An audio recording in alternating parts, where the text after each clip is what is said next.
Nails did. Hair okay. Skin on fleek. All right, let's get this.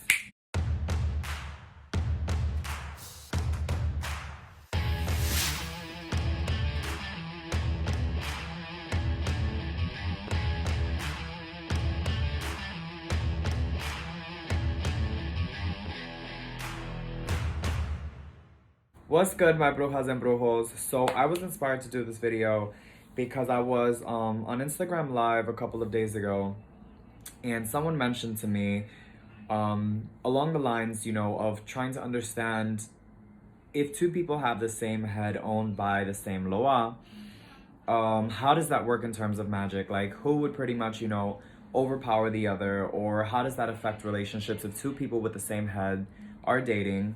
And I kind of wanted to run through sort of, I guess, the dynamic of spiritual warfare in the voodoo community, if it ever came to that.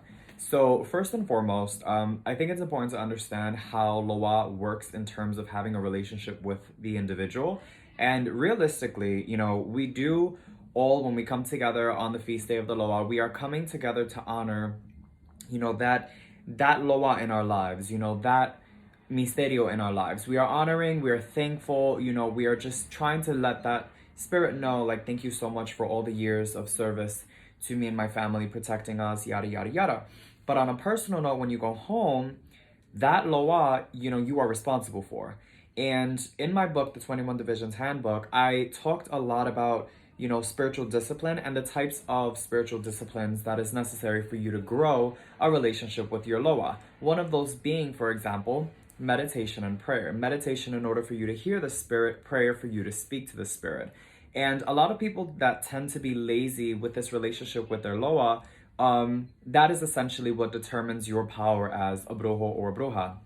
Now, let's go into the relationship of Loa with individual. So every individual is born, for those born with the gifts, or for those born with their Loa, essentially you have a certain degree already ahead with your Loa, in the sense of, from a very young age, you will see the spirits. You'll be able to either see, hear, smell, or predict, or just know when the spirits are around. You have a certain edge, you know what I mean? And essentially, for those that are receiving Loa, because that is for people who are not from these, paths, but wish to receive the Loa, they have to also, find out their calling, or at least their gifts, and develop their relationship with their Loa. Because essentially, the more you build this relationship with this Loa, the more that Loa lends you their power, or at least lends you, their protection and their blessings.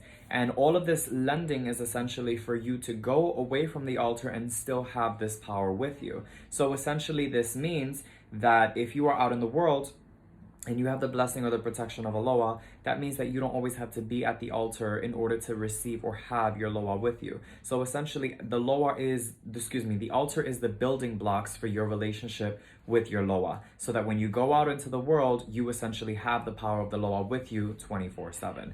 Now, this power is also, split into depending on who you are, meaning, there are some people that their Loa, for example, let's pick a Loa. Let's go with Belkan.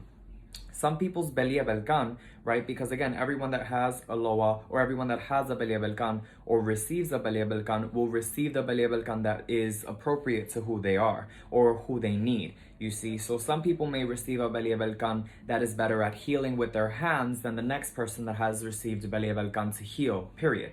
You see, so two people that can heal with Belia Belkan may have different degrees of healing, simply because at the altar, number one, your ability to do certain things is seen by your devotion. It is seen by, your discipline, and pretty much your lack of power to do certain things is seen as your lack of taking care of that Loa. So for example, someone that is really, really good with their Belia Belkan, or their Belia Belkan is super duper, developed, they know exactly how to do everything that they need to do. They take care of their Belia Belkan. This individual quite literally should not be having financial issues. Their family should be completely together. Witchcraft cannot touch this individual nor the family, and they can mount Belia Belkan perfectly. Someone, on the other hand, that has Belia Belkan, may not be able to do some of those things because they are underdeveloped. And that development happens through prayer, meditation, service, and having a relationship with their spirits. And of course, initiations, which help unlock, the next level of that relationship with your Loa. So some people, choose to, I guess, limit themselves, right? And that is why prayer, meditation, fasting, and all of these things are so important to the development with you and your Loa. Because you cannot go to someone else's altar and, constantly serve someone else's altar, because you are essentially just receiving the blessings of that person's Loa in your life, you see? But everyone, who is born with this, you should be developing your own relationship with your Loa, you see? Because you are born with them.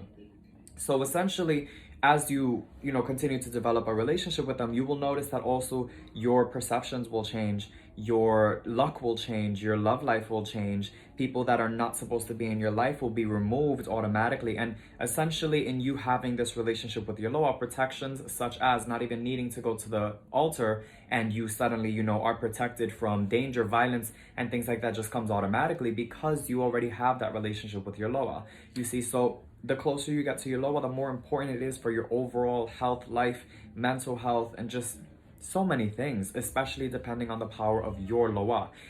So for example, now I digress. Now let's talk about spiritual warfare in the Voodoo community. So using Belkan as an example, again, if someone's Belkan is very good at, I guess I should use, another example.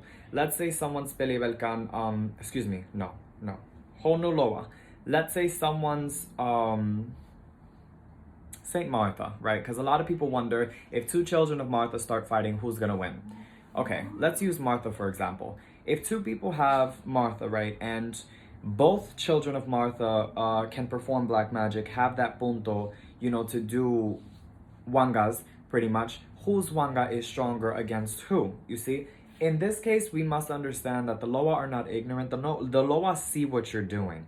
And essentially, children of Martha, witchcraft really doesn't easily fall on them in the first place. So if it does, Martha is allowing for that punishment to be done onto you because you were wrong and you don't want to admit to it.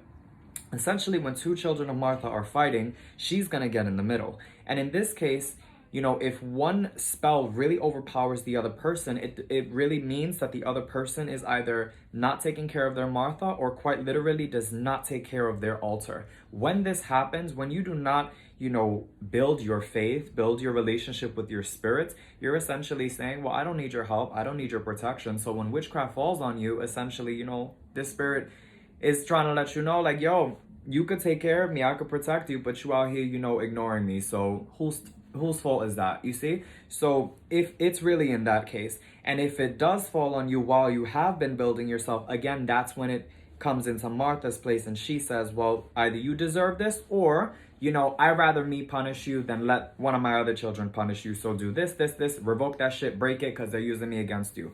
How I know that is because I've seen people and I've known people that have been through that, where they take care of their Martha. However, another child of Martha would come around, attack this other child of Martha that I know personally, and Martha will come into this individual's dreams and tell them, yo, one of my daughters is doing X, Y, and Z to you. You see, so, and giving, of course, my friend a chance to fight back or at least destroy whatever is being sent. So it's important, again, when it comes to spiritual warfare in the Voodoo community, to take care of your altar and overall to just have a relationship with your Loa, because all Loa, can heal. All Loa, and they heal in their own way. All Loa protect, okay? And again, they protect in their own way. Every Loa does things in their own way, but you can quite literally unlock all of this potential from your Loa if you build a relationship with them. So no, you cannot be lazy and choose when you want to work with them or forget about them, and not talk to them some days, talk to them other days, service them some days, ignore them. No. Voodoo is a lifestyle. This is a lifestyle, meaning you implement your spirituality into your daily life. You see what I mean? This is like brushing your teeth type shit. So essentially, that's why I've said this before. Voodoo is not for everyone, and you really can't teach people how to have faith.